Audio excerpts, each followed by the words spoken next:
नमस्कार, good evening, शुभ संध्या। Sports gun में आप सभी का स्वागत है।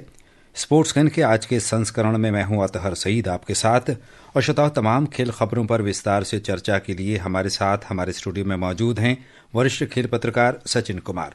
सचिन, स्पोर्ट्स गन कार्यक्रम में आपको बहुत स्वागत है। धन्यवाद अतहर। सबसे पहले ये नजर डाल लेते हैं अब तक की स्पोर्ट्स हेडलाइंस पर।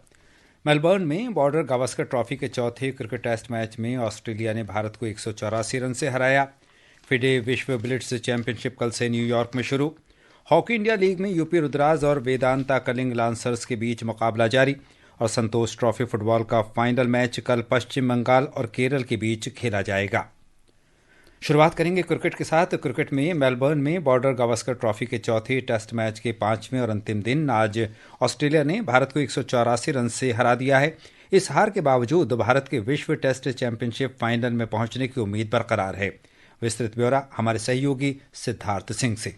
340 रन के लक्ष्य के जवाब में भारतीय टीम अपनी दूसरी पारी में मात्र 155 रन पर सिमट गई। विवादित आउट करार दिए जाने से पहले भारत की ओर से एकमात्र बल्लेबाज यशस्वी जायसवाल ने सर्वाधिक 84 रन बनाए, जबकि ऑस्ट्रेलिया के पैट कमिंस और स्कॉट बोलैंड ने 3-3 और नॉर्थन लॉयन ने 2 विकेट लिए। कमिंस को श्रेष्ठ बल्लेबाजी और गेंदबाजी करने के लिए प्लेयर ऑफ द मैच घोषित किया गया। उन्होंने 49 रन बनाए और पहली पारी में 3 विकेट लिए। कमिंस ने दूसरी पारी में 41 रन बनाए। इससे पहले ऑस्ट्रेलिया की टीम आज सुबह दूसरी पारी में 234 रन पर ऑल आउट हो गई। जसप्रीत बुमराह ने शानदार खेल का प्रदर्शन करते हुए 5 विकेट लिया। पहली पारी में पहले बल्लेबाजी करते हुए ऑस्ट्रेलिया ने स्टीवन स्मिथ के 140 रन की बदौलत 474 रन बनाए। इसके जवाब में नीतीश रेड्डी के 114 रन की बदौलत भारत ने 369 रन बनाए। ऑस्ट्रेलिया 5 मैचों की श्रृंखला में 2-1 की बढ़त बना चुकी है। 3 जनवरी को सिडनी में खेला जाने वाला बॉर्डर गावस्कर ट्रॉफी का 5वां टेस्ट मैच भारत के लिए विश्व टेस्ट चैंपियनशिप के फाइनल में पहुंचने की अंतिम उम्मीद होगा। Siddharth Singh, sports can. सचिन, हमारे बल्लेबाज एक बार फिर लक्ष्य भेदने में नाकाम रहे। निश्चित तौर पे आप देखिए कि जो सबसे हमारे जो 2 अनुभवी बल्लेबाज हैं जी, उन्हीं पे सारा दारोमदार था। नाम लिया जा सकता है, कोई दिक्कत नहीं है। रोहित शर्मा कप्तान और विराट कोहली जी। और वो पूरी तरीके से नाकाम नजर आए। और रोहित के लिए तो विराट ने तो फिर भी एक टेस्ट में सेंचुरी बनाई थी, हालांकि उनका फॉर्म उसके बाद से बहुत ही खराब नजर आ रहा है। लेकिन रोहित तो बहुत ही एकदम ही लचर बल्लेबाजी करते हुए नजर आ रहे हैं। सही कहा आपने। बल्लेबाजी में हमारे अब आप देखिए अतर कि मतलब कितना एक अजीब सा एक आंकड़ा बन रहा है कि जसप्रीत बुमराह जो है वो 30 विकेट ले रहे हैं और भारतीय कप्तान जो अपनी बल्लेबाजी के लिए जाने जाते हैं उनके पास 31 रन है इस पूरी सीरीज में। तो आप ये देखिए कि एक विकेट लेने वाले से आप मात्र एक संख्या आपकी ज्यादा है रनों में। जी, रनों में। तो बड़ा मतलब एक अजीब सी एक स्थिति बनी। और नहीं, बिल्कुल ठीक कहा आपने। बल्लेबाजी में हमारा टॉप ऑर्डर इस श्रृंखला में बेहतर प्रदर्शन नहीं कर सका। सचिन, क्या लगता है आपको, अब अंतिम टेस्ट मैच में हम बेहतर प्रदर्शन की उम्मीद रखें अपने बल्लेबाजों से? नहीं, देखिए, उम्मीद तो हमेशा आगे की अच्छी ही रखी जाती है और ये हमने देखा भी है इस सीरीज में कि हम जिस तरीके से हारे, फिर हमारी वापसी हुई, हमने टेस्ट जीता, तो वो यही बल्लेबाज थे, यही गेंदबाज थे और इन लोगों ने मैच जिताया। हालांकि फिर उसके बाद इस मैच में एक मैच हम ड्रॉ करने में सफल रहे, बिल्कुल, लेकिन उसके बाद फिर मेजबान टीम जिस तरीके से खेली और हमने जो उनको मौके दिए, खासतौर से जो हमने पिछले क्रम के बल्लेबाजों को रन बनाने के मौके दिए और हमारे बल्लेबाज जो जिस तरीके से खराब खेले। आप देखिए 7 विकेट आप 30, 35, 34 रन बना के आप गंवा देते हैं आखिरी, तो इसका मतलब आप उस मैच में लड़ने की आप वो दिखा ही नहीं रहे, इच्छा शक्ति ही नहीं दिखा रहे हैं। तो वो ये लग रहा है कि जैसे टेस्ट खेलने की जो कला है वो भारतीय टीम के बहुत से खिलाड़ी उसको समझ ही नहीं पा रहे हैं कि मतलब आपको मैच जीतना और मैच बचाना दोनों ही ये कला जो है टेस्ट मैच के लिए बहुत जरूरी होती है। अच्छा, आज के मैच में हम लौट करके आए और यशस्वी जायसवाल की बात करें तो उनको आउट करार दिए जाने का फैसला सचिन कहा जा रहा है कि संदिग्ध रहा। इसका मैच पर कितना असर पड़ा? देखिए, असर तो निश्चित तौर पे पड़ेगा, क्योंकि अगर कोई बल्लेबाज जो सेट बल्लेबाज है और वो इस तरीके के किसी भी फैसले से उसको पवेलियन लौटना पड़ता है, तो जबकि बाद में हालांकि प्रेस कॉन्फ्रेंस में जब रोहित शर्मा से भी बात पूछी गई तो उन्होंने भी इस बात को कहा कि इस निकोमीटर में कोई आवाज नहीं आ रही है।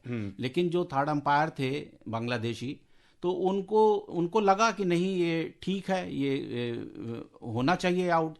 तो उन्होंने दे दिया। तो अब ये विवादास्पद तो है ही मामला। तो हालांकि उन्होंने माना कि ये भी एक तकनीक की एक चीज है, और अमूमन ऐसा होता है कि जितनी भी तकनीक की इस तरीके की जो गड़बड़ियां होती हैं वो अमूमन भारतीय टीम के साथ होती हैं। तो ये भी एक देखने वाली बात है। तो इससे एक ये भी लग रहा है लोगों को, क्या ये जानबूझ के किया उस अंपायर ने, क्या उन्होंने कोई खुंदक निकाली अपनी, क्योंकि आप समझ रहे हैं कि क्रिकेट कैसा हमारे जनमानस में किस तरीके से बसा हुआ समाया है, हुआ है। बिल्कुल। तो उसको लेके तमाम तरीके की बातें होती हैं। हालांकि कप्तान ने कहा कि ठीक है, गड़बड़ तो है, संदिग्ध तो है, हम भी इस बात से पूरी तरीके से मुतमईन नहीं है कि ये ऐसा हुआ ही होगा, लेकिन अब चूंकि थर्ड अंपायर का फैसला है तो मानना पड़ेगा। तो ये और इसका असर तो पड़ेगा ही, क्योंकि एक सेट बल्लेबाज अगर आपका चला जाता है तो निश्चित तौर पे असर लगेगा ही कि भाई, अब आप देखिए ना कि सबसे ज्यादा योगदान देने वाले बल्लेबाजी वही हैं सही इस पूरे मैच में। चाहे पहली पारी को आप उठा के देख लीजिए,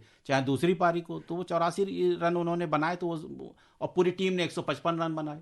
अच्छा, जहां तक भारतीय गेंदबाजों का प्रश्न है तो बुमराह ने अपना काम पूरा किया। जहां तक इस पूरी श्रृंखला का प्रश्न है, निश्चित तौर पे बुमराह के लिए तो इस मैच में भी और पूरी श्रृंखला में 30 विकेट उनके नाम हैं, और वो लगातार बहुत अच्छा प्रदर्शन करते चले आ रहे हैं। लेकिन उनको दूसरे छोर से उस तरीके का समर्थन नहीं मिल पा रहा है। हालांकि हम ऐसा भी नहीं कह सकते, पहली पारी में अगर मान लीजिए अर्शदीप ने विकेट लिए, सिराज की झोली खाली रही, तो इस बार सिराज ने विकेट लिए, अर्शदीप की, और जो स्पिनर कर सकते थे उन्होंने भी करने की कोशिश करी।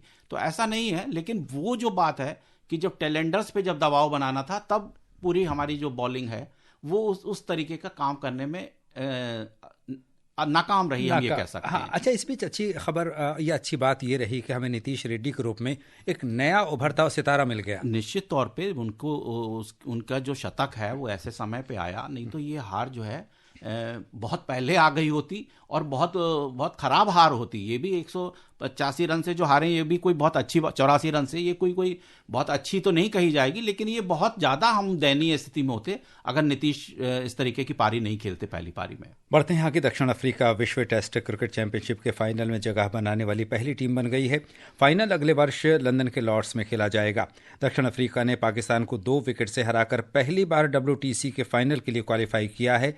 सेंचुरियन के सुपर स्पोर्ट पार्क में चौथी इनिंग्स में 148 रनों के लक्ष्य का पीछा करते हुए कगिसो रबाडा और मार्को जैनसन की जोड़ी ने 51 रन बनाकर दक्षिण अफ्रीका को फाइनल में पहुंचाया। सचिन, भारत के लिए विश्व टेस्ट चैंपियनशिप के फाइनल में पहुंचने की अभी उम्मीद बरकरार है।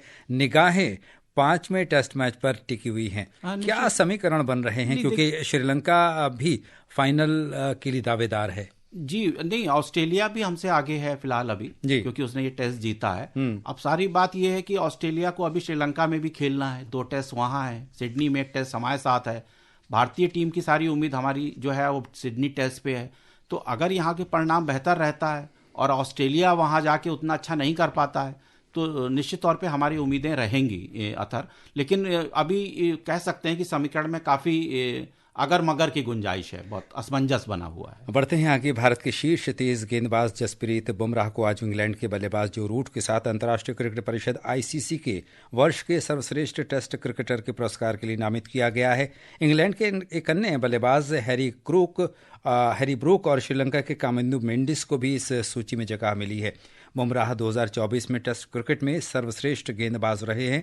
उन्होंने 13 मैच में 14.92 की औसत और 30.16 के स्ट्राइक रेट से 71 विकेट लिए हैं।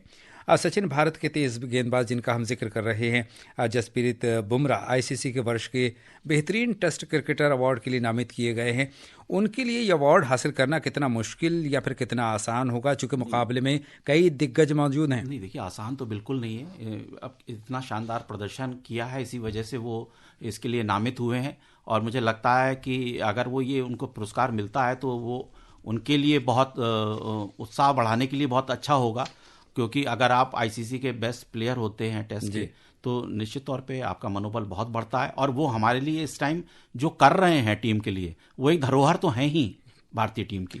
और अब बात शतरंज की। विश्व रैपिड शतरंज का खिताब दूसरी बार जीतने की ऐतिहासिक उपलब्धि हासिल करने के बाद भारत की दिग्गज खिलाड़ी कोनेरू हम्पी कल से न्यूयॉर्क में शुरू हो रही फिडे विश्व ब्लिट्ज चैंपियनशिप जीतकर दोहरी सफलता हासिल करने के इरादे से उतरेंगी। एक रिपोर्ट। कोनेरू हम्पी कल इंडोनेशिया की इरीन सुकंदर को हराकर फिडे महिला विश्व रैपिड शतरंज चैंपियनशिप बनी थी। हम्पी ने 2019 में जॉर्जिया में भी ये खिताब जीता था। हम्पी कल दूसरी बार ये खिताब जीतने वाली चीन की जू वेनजुन के बाद दूसरी खिलाड़ी बन गई हैं। विश्व रैपिड शतरंज चैंपियनशिप का खिताब रूस के 18 साल के वोलोदार मुर्जिन ने जीता था। भारत का मजबूत दल चैंपियनशिप की चुनौती के लिए तैयार है। टूर्नामेंट के ओपन वर्ग में 13 जबकि महिला वर्ग में 11 दौर होंगे। ब्लिट्ज वर्ग में भारत की डी हरिका का दावा भी मजबूत है, जबकि प्रशंसकों को आर वैशाली और दिव्या देशमुख से भी बेहतर प्रदर्शन की संभावना है। भारत के आर प्रज्ञानानंद और अर्जुन एरिगेसी फ्रांस के अलीरेजा फिरोजा और उज्बेकिस्तान के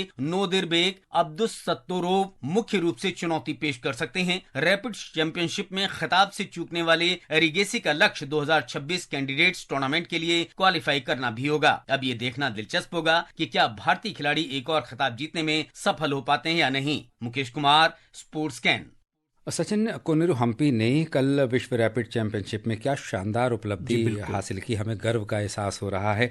अब बुलंद हौसले के साथ वो फिडे विश्व ब्लिट्ज चैंपियनशिप में उतर रही है। क्या कहते हैं, वो दोहरी सफलता हासिल करने में सक्षम रहेंगी? नहीं, देखिए, निश्चित तौर पे उनका मनोबल इस टाइम बहुत ऊंचा है। और सबसे बड़ी बात यह है कि कोनेरू हम्पी जब इस टूर्नामेंट में आई थी, जो उन्होंने जीता है रैपिड, तो उससे पहले उनका प्रदर्शन कोई बहुत खास नहीं चल रहा था। तो एक तरीके से उन्होंने बहुत तगड़ा ये कमबैक किया है और उनके कैरियर के लिए ये बहुत अच्छा है। 2022 में उन्होंने आखिरी एक बड़ी सफलता हासिल की थी, उसके बाद उनका प्रदर्शन बहुत खराब रहा था। एक मिसाल भी कायम की, 37 वर्ष की उम्र में उन्होंने खिताब हासिल किया और एक बच्चे की माता होने के बावजूद, है ना। तो ये इसलिए अभी चूंकि उन्होंने ताजा उन्होंने खिताब जीता है, तो इसलिए हम कह सकते हैं कि ब्लिट्ज में उनका जो प्रदर्शन है वो इसी के मानंद होना चाहिए और वो एक मजबूत दावेदार के तौर पर उतरेंगी। भारतीय जैसे बाकी जैसा रिपोर्ट में मुकेश ने बताया, हमारे कई खिलाड़ी यहाँ पे दावेदार हैं और अच्छा खेलने की उनसे उम्मीद है। तो देखिए, कोई भी अच्छा परिणाम हमें मिलने की यहाँ पे पूरी संभावना नजर आती है। प्रधानमंत्री नरेंद्र मोदी ने भी हम्पी की मुक्त कंठ से प्रशंसा की। नहीं, देखिए, प्रधानमंत्री जी का ये तो है कि वो जो भी खिलाड़ी कोई अच्छा प्रदर्शन करता है तो वो व्यक्तिगत रूप से उससे बात करते हैं, मिलते भी हैं और लगातार खेल और खिलाड़ियों को वो प्रोत्साहित करते हैं। तो ये एक बहुत मनोबल बढ़ाने वाली चीज़ है। बस्तर ओलंपिक की बात करते हैं। प्रधानमंत्री नरेंद्र मोदी हमेशा से ग्रामीण और क्षेत्रीय स्तर पर खेलों को प्रोत्साहन देने के लिए प्रेरित करते रहे हैं। इसी संदर्भ में कल उन्होंने मन की बात कार्यक्रम में बस्तर ओलंपिक की चर्चा की। पहली बार हुए बस्तर ओलंपिक से बस्तर में एक नई क्रांति जन्म ले रही है। यह उस क्षेत्र में हो रहा है जो कभी माओवादी हिंसा का गवाह रहा है। बस्तर ओलंपिक का शुभंकर है वन भैंसा और पहाड़ी मैना। इसमें बस्तर की समृद्ध संस्कृति की झलक दिखती है। बस्तर ओलंपिक केवल एक खेल आयोजन नहीं है, यह एक ऐसा मंच है जहां विकास और खेल का संगम हो रहा है। क्या कुछ विशेष है बस्तर ओलंपिक में, बता रहे हैं हमारे रायपुर संवाददाता विकल्प शुक्ला। मन की बात कार्यक्रम में प्रधानमंत्री नरेंद्र मोदी द्वारा बस्तर ओलंपिक के बारे में विस्तार से जिक्र करने से न सिर्फ छत्तीसगढ़ के बस्तर वासियों को खुशी महसूस हो रही है, बल्कि उनका मनोबल भी बढ़ा है। बस्तर ओलंपिक की शुरुआत इस साल 6 नवंबर को हुई थी और इसका समापन 15 दिसंबर को हुआ। इस ओलंपिक के तहत 3 स्तरों पर मुकाबले हुए। सबसे पहले जोन या विकास खंड स्तर पर 6 नवंबर से 15 नवंबर तक, फिर जिला स्तर पर 20 से 25 नवंबर तक और सबसे अंत में संभाग स्तर पर 13 दिसंबर से 15 दिसंबर तक मुकाबले हुए। इस हॉकी इंडिया की हम बात करेंगे, लेकिन उससे पहले हम बात करेंगे प्रधानमंत्री महोदय ने एक बार फिर देखिए कितना हमेशा खिलाड़ियों का हौसला बढ़ाने का काम किया है। तो बस्तर ओलंपिक में भी उन्होंने ख़ासतौर पर उसकी चर्चा की मन की बात। जी बिल्कुल, ये बहुत अच्छी चीज़ है कि हमारे देश के टॉप लीडर की तरफ से इस तरीके की चीज़ें आती हैं जिससे खेल और खिलाड़ियों के लिए माहौल बनता है। हॉकी इंडिया लीग में इस समय यूपी रुद्राज और वेदांता कलिंग लांसर्स का मैच राउरकेला के बिरसा मुंडा हॉकी स्टेडियम में खेला जा रहा है और सूरमा हॉकी क्लब ने कल रात निर्धारित समय में 1-1 की बराबरी पर रहने के बाद पेनाल्टी शूटआउट में तमिलनाडु ड्रैगन्स को 4-1 से हराया। इससे पहले कल ही शराची राड़ बंगाल टाइगर्स ने हैदराबाद तूफान्स को 3-2 से हरा दिया। और अब समय लगातार आगे बढ़ता जा रहा है। तो श्रोताओ, अब समय हो चला है आपसे विदा लेने का। कल फिर मिलेंगे कुछ और ताज़ा खेल खबरों के साथ। सचिन, आप हमारे स्टूडियो में आए और तमाम खेल खबरों पर आपने हमारे साथ बहुत विस्तार से चर्चा की, इसके लिए आपको बहुत धन्यवाद। धन्यवाद अतहर। और श्रोताओ, इसी के साथ स्पोर्ट्स कैन की पूरी टीम के साथ अतहर सईद को अनुमति दीजिए। नमस्कार।